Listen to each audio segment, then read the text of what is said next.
Okay guys, I'm sharing one of those could be helpful videos.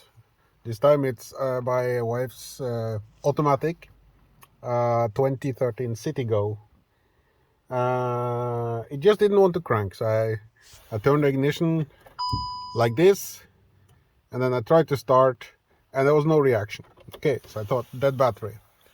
So I tried to start the car using my other car with a direct hookup. Didn't work.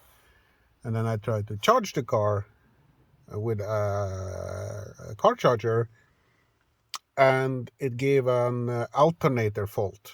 And according to ChatGPT, that means that usually the battery is full, so the number of amperes is low into the battery, and that would typically mean that the battery is full. So I used a cable test, a battery tester, and it said full battery and alternator fault.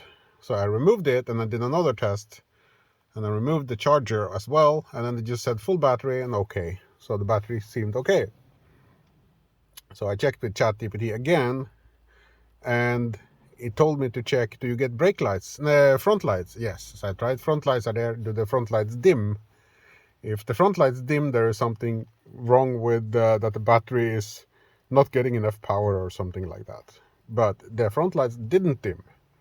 Okay, so it was not a problem with getting power from the battery. So ChatGPT asked me, did you get brake lights? So I had my wife check through the window when I was using the brakes, and that's one of the clues. You have to put sort of the ignition on, but not the ignition. You have to just turn the key so the lights come on, and then the brakes will show. And in my case, the brakes showed on the back.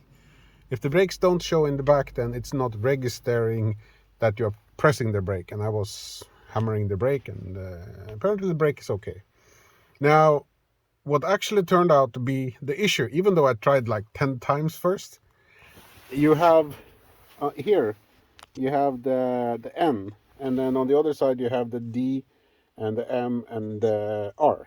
Now, ChatGPT told me about P for parking, but I have a handbrake, so I need to use the handbrake to park. And basically ChatGPT told me, do like a wiggle wiggle, because there is a sensor in here. If it cannot sense that you put it into neutral, it will not let you start, even if you press the brake. It's thinking you are in drive or in manual or in the middle, so it refuses to let you start.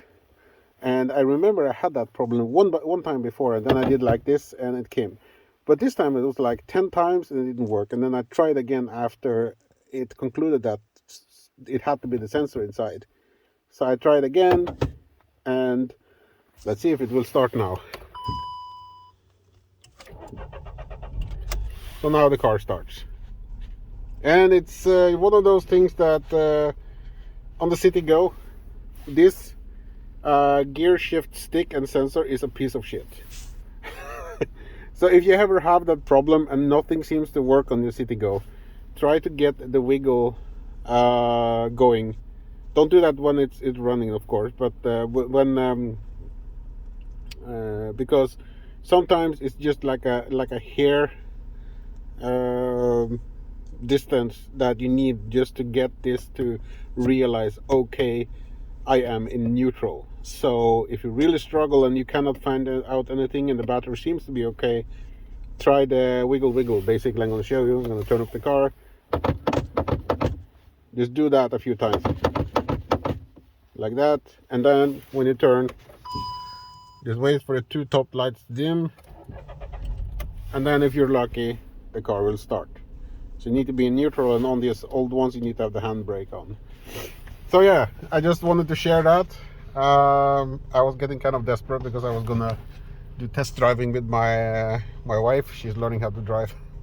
Thought I would share this. Thanks for watching, and I'll maybe see you in the next one. Oh, by the way, I sold my Superb and I bought an electric car. Toyota ProAce Verso Long. Do not buy that fucking shit as electric. It's like I exit. I actually, that's weird. I get into the car after having driven it for a bit. Let's say I go to the shop and I come back, and I can see through the window it says maybe 210 kilometers. I open the door and I get in, and then you can just see, okay, 213, 216, 218 kilometers. So it's giving me more kilometers just for getting into the car. It's just silly. And when I'm driving, it's like I drive 2 kilometers and it shows a dip of 10 kilometers. So it's totally unreliable as an electric car. So I just want to say that if you ever consider buying a Toyota Pro Ace Verso long, in our case it's an 8-seater, the space is tremendous.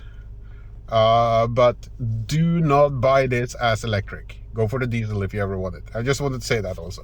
Anyway, talk to you in the next one, if I have one.